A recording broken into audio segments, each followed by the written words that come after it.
Hey guys, and welcome to Functional Print Friday. I'm excited about this week's video. It's a bit more general. I think it's going to appeal to a wider audience than some of the more engineering and sort of boutique design focused stuff that I've been covering on the channel. And it came to me while I was traveling, actually. I was traveling for work. This might shock you guys, but a YouTube channel with 1,000 subscribers doesn't exactly afford me the luxury of buying filament for these projects, let alone anything else that's a necessity. So I was down in Charleston for work. And I'm sitting in my hotel room the one night, and I'm thinking, gosh, what am I going to cover this week when I get home? And I'm kind of looking around the room for inspiration, and I looked over at my luggage, and, well, hold on, let me grab it. So about 3.5 years ago, I designed a luggage tag. I had switched suitcases, and the other one wasn't coming off without breaking it. And I designed one as a single piece out of TPU, and I'm showing you the back of it. This side's got my personal information on it. And I thought, geez, I'm sure someone by now has probably made a similar design. But I looked around the Thingiverse and the other popular sites. I couldn't find any other luggage tags with a design similar to this one. I found plenty of luggage tags that were meant to be attached with, a zip tie or a piece of string or something like that. But this is one piece, print in place. The strap is integrated into the design, and it is quite robust. It's TPU, so it's basically indestructible. And it's been on this bag for, like I said, 3.5 years. Been through many different terminals, on and off many different planes, and it's held up really well. So if this is your first time here, by the way, I give away all my designs for free. The STLs will be linked and available on my site, fpfdesigns.com. I'll link that down in the description of the video, but just want to put that out there. I'm not selling anything here. Everything is available for free that I cover on this channel. So let's go take a look at the design for this, and we'll print one out with some more generalized information on here so I can show you how everything works. All right, and here is the design for that. Like I said, it is prints in a single piece. There's no additional parts or anything required. This is the whole thing. And it's just over 3 millimeters thick, which gives it good flexibility. In fact, this part here actually folds in half and then is put through this slit. Then it unfolds, and this thin section here rides in the slightly larger section here at the end of the slit. You'll see when we pull the real one off the print bed.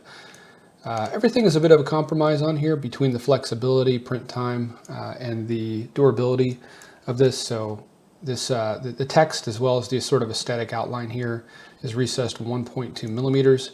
I thought that was a good balance between print time and good readability on the text. It might look a little bit better if we went a bit deeper, but keep in mind with TPU, particularly for lots of areas like this where you're stopping and starting, you do end up with a lot of stringy parts on there.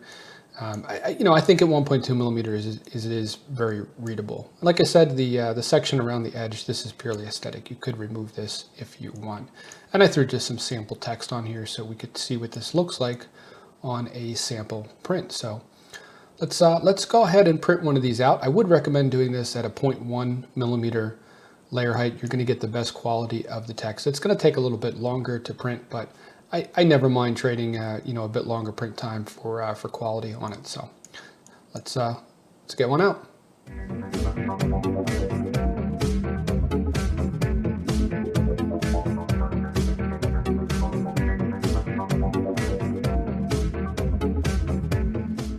All right, and here is that finished print. And I went ahead and brought the PEI sheet out so I could show you how I get my prints off of these, and also to talk a little bit about bed adhesion for TPU. So this is the original PEI textured sheet. I don't use this one too much for PLA or PETG, but I do really like it for TPU. I really like the texture that you get on the back of the print and the way that the TPU adheres to the sheet. Now, you can use any of the sheets with TPU. I'm going to show you a trick for how to get these prints off if they're sticking too well. They don't generally stick too well on these textured PEI sheets, but if you use the smooth sheet or the satin sheet, sometimes they can kind of be on there a little bit tight. Let's go ahead and see if we can get this guy off without too much trouble. You really want to get yourself, by the way, like a real thin spring steel scraper. This guy it's pretty sharp on the end, and it's very, very thin steel. Works great for getting prints off like this. Yeah, so this guy's coming off pretty easy. I can hear it sticking on there a bit. But let's pretend that this is stuck on here, and we're worried about lifting up the PEI surface on, you know, the satin sheet or on the smooth sheet. So this is just regular 99.9% IPA alcohol. You really do want to splurge for the stuff that's super pure, particularly when you're cleaning your bed. I use the same stuff for this as well. But what I'm going to do is I'm just going to take this and I'm just going to pour some on here. And what that's going to do is that's going to sort of leach underneath that TPU, particularly as we start to get an edge up. It's going to wick under there, and I'm not even pushing. Just the very gentle, the most gentle force on this knife as it leaches under there, and this guy is just lifting right off, like no effort at all. You do have to go slow. You have to give it time to wick underneath of there. But even if this was a sheet where we had too much adhesion on this TPU, this guy would be coming right off. And you don't really need to use quite this much alcohol either. I was kind of trying to make a point here showing you how to do this. And you know, you can sort of tilt it a bit to make sure you're getting the alcohol where you want. Like, I don't know if you guys obviously can't feel how much force I'm putting on this, but it's like a hot knife through butter. It's just coming right off. Look at that. In comparison to this guy being, you know, really stuck on there. And this will flash off on its own, but I'm going to grab a paper towel and we'll just dry it off. See, I think it wicks so well. I think some of that has actually wicked into the material between the different layers there. Now that will, like I said, that will flash off of there. But here we go. This is what it looks like just off the bed. And I will say, you know, when you're trying to print letters in TPU, it doesn't come out as sharp as printing in like PLA or PETG or ASA or something like that. So you've got to go a little bit bigger with your font size. I think I went, 8 or 9 millimeters in height on these two, and I think these down here are 7 millimeters in height on the lettering, and they're perfectly readable. I mean, you know, your luggage tag doesn't need to be, it doesn't need to like stand out, you know, from across the airport, right? The purpose of this thing is for someone to hopefully get this bag back to you if it is lost or misplaced. So let me grab my bag and I'll show you how this guy works. All right, so this is a pretty standard size handle on here, and this design is basically intended to fit most bags. You could go longer with this. This fits on the width of a standard Prusa i3 Mark III. In this direction, we could go, I think, another 10 or 15 millimeters and still be on the bed, oriented like this, or if you turn it at 45 degrees, you could go substantially longer.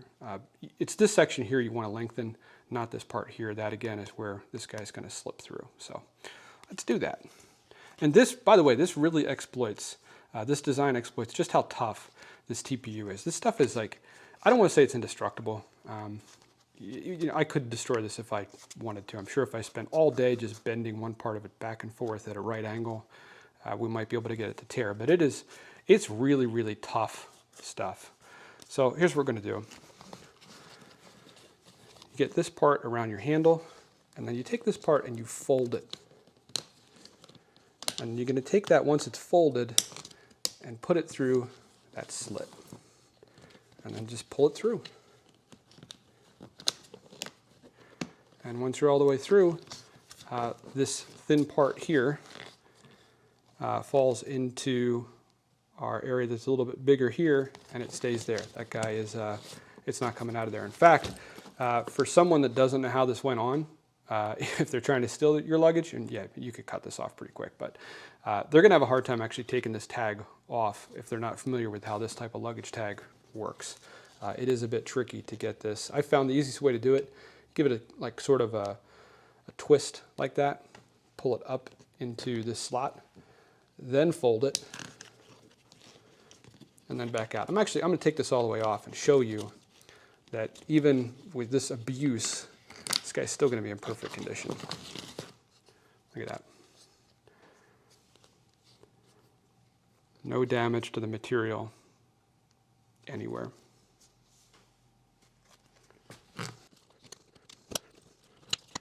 And there we are, back on the bag.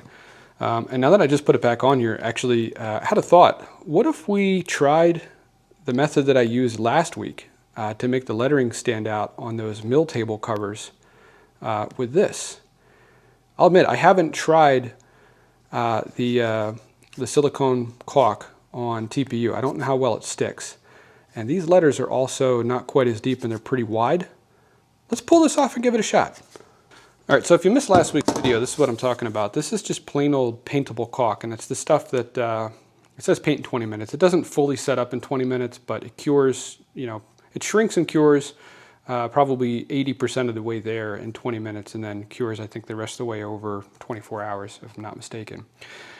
This stuff I found works really, really well for doing recessed lettering or embossed lettering on 3D prints. Makes it stand out really well.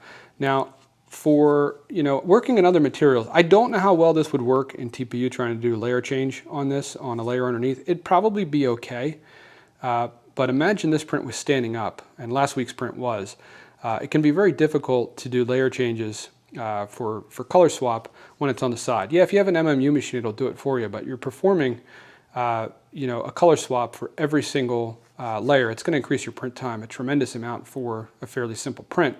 And it's probably not going to be that sharp. What I want to try doing here is just filling these layers with the paintable caulk. And actually, let me go grab last week's print. So if you missed that video, you can see what I'm talking about. All right, here's the part of the mill table cover that has the raised lettering on it. And this is, again, this is just that paintable caulk. I just smeared it in there with my finger and then wiped this surface with a damp paper towel.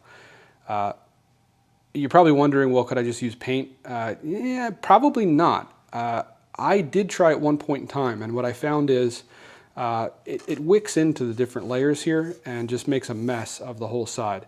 The paintable caulk is thick enough that it doesn't really do that.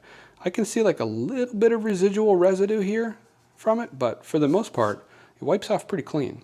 Let's try it. All right, so what I'm thinking we'll do here is we'll just squeeze some caulk out on a paper towel, and we'll use the same here, spring steel knife here to spread it on. Last time I did it with my finger.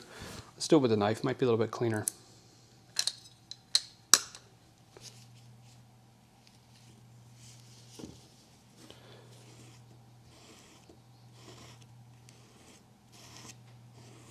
So let's wipe off the excess from the sides first. Nice thing about this is this caulk is going to, it's going to dry or set with a fair amount of flexibility in it. Probably somewhat similar to the TPU. So as long as this does adhere, it should flex along with the rest of the design. We might have taken too long. I think it's actually already starting to dry. Let me get a little water and see if we can clean this up nicer.